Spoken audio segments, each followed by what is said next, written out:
221 સેન્ટીમીટરનો square ક્ષેત્રફળ ધરાવતા વર્તુળની ત્રિજ્યા અને પરિઘ શોધો.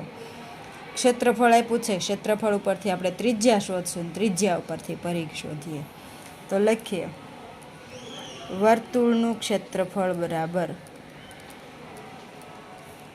પાઈ આર સ્ક્વેર. પાઈની કિંમત છે 22 સપ્તમાઉસ ગુણ્યા આરનો સ્ક્વેર, જે આપણી પાસે નથી. ક્ષેત્રફળ હતું ત્યાં કિંમત મૂકી 221. તો ત્રિજ્યા ગોતવી છે, તેથી R square is equal to 221 ગુણ્યા 7. 22 ગુણાકારમાં હતા, સામેની બાજુ જાય તો ભાગાકારમાં.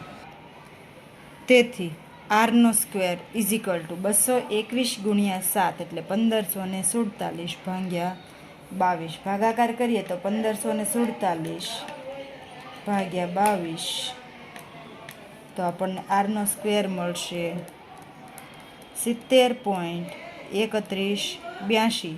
તેથી વર્ગમૂળ કાઢવું છે આપણે, તો અંડર રૂટ 70.3182 વર્ગમૂળ કાઢીએ તો જવાબ આવશે 8.3856. હવે તો કે હવે આપણે પરિઘ શોધવો છે. સૂત્ર સેમ મૂકશું. વર્તુળનો પરિઘ, પરિઘનું સૂત્ર છે 2 પાઈ આર. 2 ગુણ્યા પાઈ 22 સપ્તમાઉસ ને આર 8.3856. તો ગુણાકાર કરીએ 8.3856 ગુણ્યા 22 દૂન 44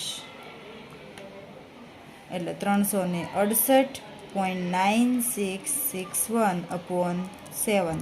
7 વડે ભાગાકાર કરીએ તો આપણને આન્સર મળશે 52.7094. 2 ડેસિમલમાં કરીએ તો 52.71 સેન્ટીમીટર છે, એટલે સેમી.